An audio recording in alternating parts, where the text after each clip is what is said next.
Anak, Shalom Pak. selamat pagi. Pagi Pak. Iya, sebelum kita masuk untuk materi hari ini, ada baiknya kita bernyanyi dari NKB nomor 200 dengan judul lagu Di Jalan Hidup yang Lebar Sempit. 1, 2, 3 ya. Di jalan hidup yang lebar sempit, orang sedih mengerang. Tolong mereka yang dalam gelap, bawalah sinar terang. Pakailah aku jalan berkat-Mu, memancarkan cahaya-Mu.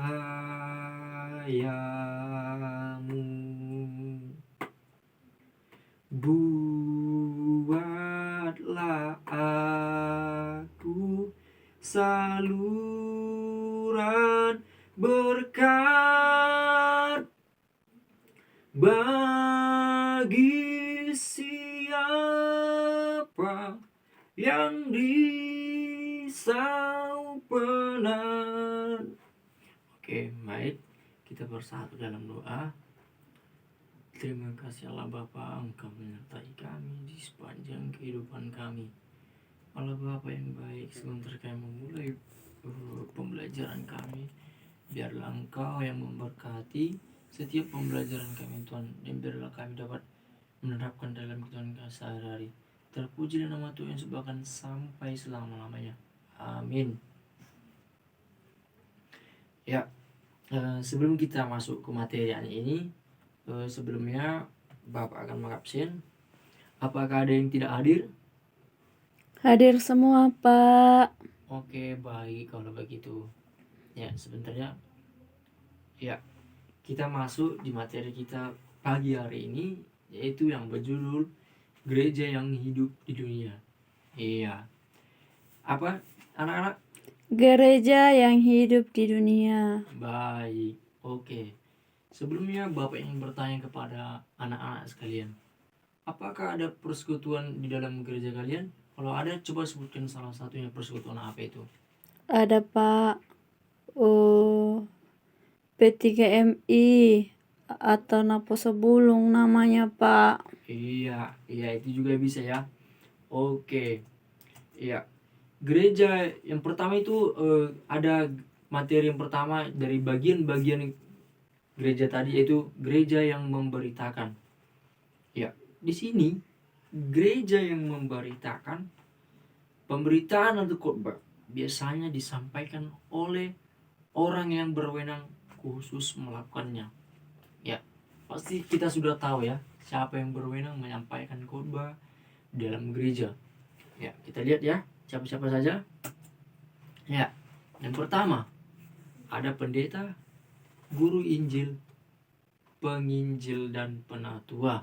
Ya, sama seperti yang biasa ya. Mungkin di setiap gereja pasti ada ini ya. Tidak mungkin tidak ada di dalam suatu gereja ini. Jika pendeta tidak ada, bisa jadi guru Injil ataupun penginjil dan penatua. Selanjutnya, pemberitaan apa yang disampaikan gereja? Ada yang tahu? Firman Tuhan Pak. Iya, betul sekali. Coba kita buka Alkitab kita dalam Kisah Para Rasul 2 ayat 14. Mari didengarkannya anak-anak. Iya Pak. Maka bangkitlah Petrus berdiri dengan kesebelasan rasul itu, dan dengan suara nyaring ia berkata kepada mereka, "Hai kamu orang Yahudi, dan kamu semua yang tinggal di Yerusalem, ketahuilah dan camkanlah perkataan ini. Orang-orang ini tidak mau seperti yang kamu sangka karena hari baru pukul 9. Tetapi itulah yang difirmankan oleh Allah dengan perantaraan." Ya, sampai sekian jauh firman Tuhan. Apa yang tertera dalam Alkitab ini? Ya, Bapak akan menjelaskan. Yang pertama itu Petrus berkhotbah. Ia menyampaikan tentang pemberitaan siapakah Yesus itu. Apa makna kehidupan, kematian dan kebangkitannya. Ada yang tahu apa makna Tuhan mati ataupun kehidupan ataupun kebangkitan untuk kita semua? Untuk menebus dosa manusia, Pak. Iya, bagus. Iya. Untuk itu kita sebagai anak-anak Allah harus hidup seturut dan kehendak firman-Nya. Justru itu, makanya di sini katakan pemberitaan apa yang disampaikan oleh gereja. Ini dia seperti Petrus. Dia menyampaikan isi-isi apa di dalam kitabnya untuk berkhotbah. Seperti itu, gereja menyampaikan firman-Nya melalui seorang pendeta, dan pendeta menyampaikan firman Allah untuk semua jemaat. Selanjutnya, yang kedua itu gereja yang bersekutu. Ya, yang seperti yang Bapak katakan di awal tadi, setiap persekutuan di dalam gereja itu pasti ada. Seperti yang anak-anak katakan, persekutuan PTGMI, persekutuan Naposo Bulung. Ya, mari kita lihat. Bapak ulangi, gereja yang bersekutu. Gereja yang bersekutu adalah suatu persekutuan umat Kristen yang memiliki fungsi utama untuk bersaksi tentang Yesus Kristus di dunia. Ya, yang Bapak katakan tadi, ada beberapa contoh tentang persekutuan di gereja, apalagi untuk kalian yang anak-anak ya, apalagi kalian masih remaja, muda-mudi. Hal apa aja yang bisa kalian lakukan? Yang pertama itu pelayanan. Ya. Contohnya, kalian bisa membantu korban bencana alam. Ada banyak korban bencana alam di Indonesia ini. Terutama khusus kalian anak-anak, kalian masih remaja. Kalian mempunyai suatu persekutuan di gereja. Kalian bisa apa yang kalian berikan ataupun pakaian yang tak terpakai, ataupun materi, obat-obatan dan lain-lain. Seperti itu bisa termasuk oleh membantu korban bencana alam. Itu dikatakan suatu pelayanan. Yang kedua, mengikuti kegiatan amal bagi saudara-saudara kita yang miskin, cacat dan terlantar dan butuh kasih sayang. Ya, di sini juga membutuhkan kegiatan amal. Sama seperti yang Bapak sampaikan tadi. Kegiatan amal ini bisa berupa dana sosial. Dana sosial ini kita kumpulkan dari suatu teman-teman kita yang ada di persekutuan gereja. Justru itu, ini juga disebut dengan pelayanan. Yang selanjutnya, persekutuan ataupun koinonia. Ada beberapa contohnya, Bapak akan jelaskan. Yang pertama, mengikuti kegiatan pendalaman iman, atau bisa dikatakan dengan PA singkatannya, bergabung dalam muda-mudi gereja. Ya, mengikuti kegiatan pendalaman iman ataupun PA. Ini seperti biasanya kalian mengadakan acara muda-mudi dan berkumpul, dan kamu membawakan suatu firman Tuhan ataupun sekaligus kamu membawa acara. Selanjutnya bergabung dalam muda-mudi. Bergabung dalam muda-mudi itu bisa juga ya, seperti sama dengan pendalaman Alkitab tadi, berkumpul dan memuji memuliakan Tuhan. Mungkin banyak hal-hal di dalam muda-mudi gereja yang bisa kita ikuti ataupun kalian ikuti. Banyak contohnya, seperti vokal group dan lain-lain. Yang selanjutnya liturgi ataupun liturgia. Nah, ini dia. Contohnya mengikuti tata ibadah pada hari Minggu. Ikut paduan suara atau kor di gereja. Ya, seperti yang Bapak akan katakan tadi, ataupun Bapak tanya kepada kalian, persekutuan apa yang ada, yaitu P3M ataupun Naposo Bulung. Itu termasuk di gereja GMI ataupun HKBP. Di sini kalian diajarkan untuk mengikuti kegiatan paduan suara atau kor di gereja. Mungkin anak-anak sekalian sudah termasuk remaja di dalam gerejanya. Jadi ya mungkin tidak ada di sini yang tidak ikut ke dalam anak-anak ya, muda-mudi gereja ya. Selanjutnya,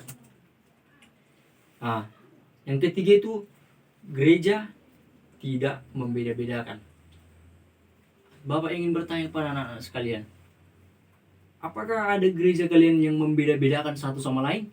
Tidak, Pak. Iya. Sejarahnya ataupun pada umumnya, gereja tidak pernah membedakan satu sama lain. Iya. Gereja adalah tempat beribadah umat Kristen di gereja. Kita belajar banyak hal tentang Kristus. Siapa saja bisa ke gereja. Ya. Di sini dikatakan gereja adalah tempat beribadah umat Kristen. Di gereja kita belajar banyak hal. Kita bisa belajar banyak hal tentang Yesus Kristus, tentang pengasihannya kepada kita. Selanjutnya, siapa saja bisa ke gereja? Iya. Siapa saja bisa ke gereja, baik itu kaya, miskin, janda, duda, dan lain-lain. Gereja tidak memandang dengan pakaianmu, dengan hartamu, tapi Tuhan itu memandang dengan ketulusan dan keikhlasan hati kita. Lanjutnya, iya, seperti saya akan katakan tadi, entah itu orang miskin, atau orang kaya, atau orang disabilitas, gereja tidak membedakan siapa saja yang bekerja ke sana, karena semua orang Kristen berhak memuji Tuhan. Oke, untuk itu kita tampil apa adanya untuk gereja, tidak perlu bergaya-gaya untuk memuji Tuhan, karena Tuhan seperti Bapak akan katakan tadi, memandang dengan keikhlasan hati nurani kita. Selanjutnya, yang terakhir, yaitu Dr. Martin Luther dan perjuangannya.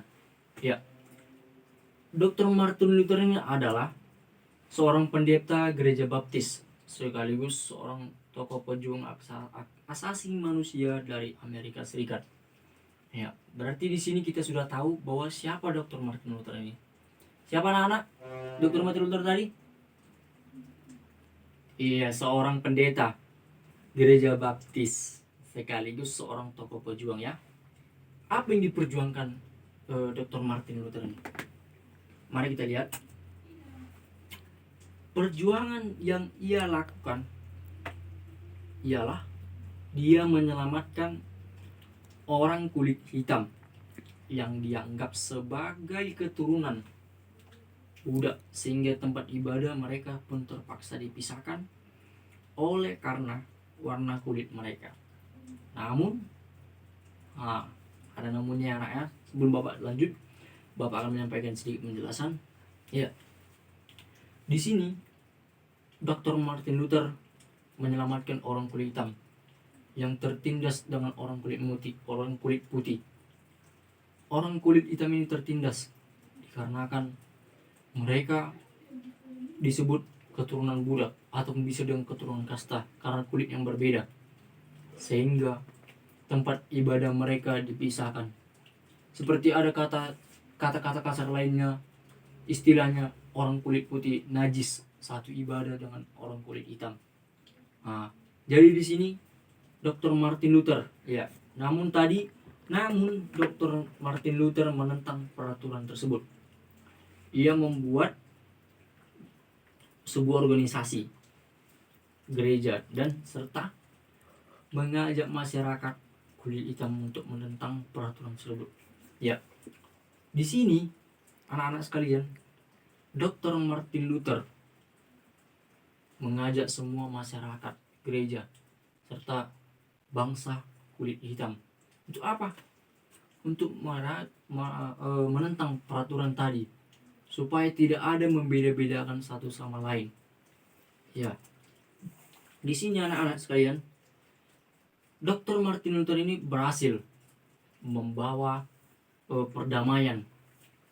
Tidak ada pertikaian lagi, sebab orang kulit hitam sudah setara dengan orang kulit putih. Jadi istilahnya di sini anak-anak, tidak ada lagi perbedaan antara kulit hitam dan orang kulit putih.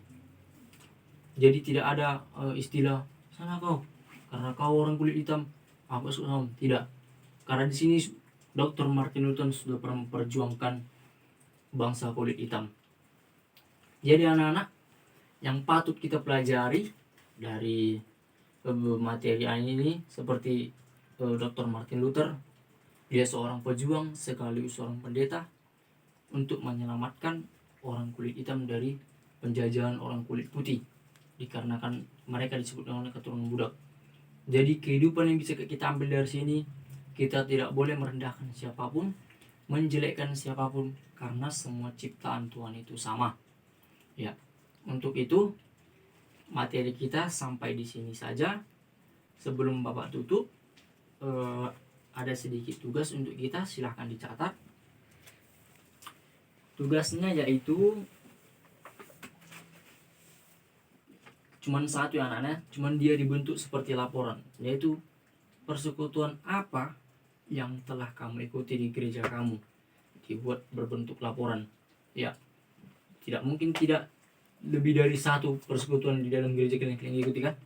Ya, untuk itu dibuat seperti laporan dan minggu depan dikumpulkan. Ya, sebelum kita menutup materi hari ini, kita bernyanyi lagu yang sama, yaitu lagu Di Jalan Hidup Yang Hebat Yang Lebar Sempit. Dia nomor NKB 200. Kita bernyanyi bersama-sama.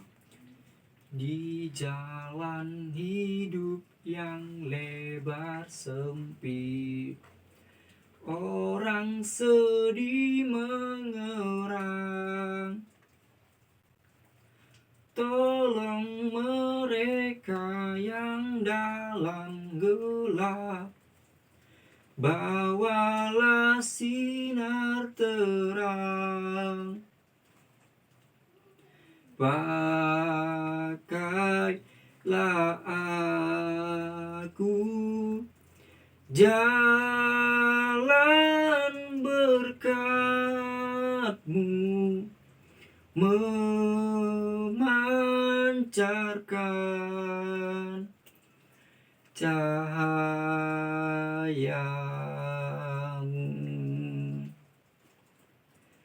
Buatlah aku saluran berkat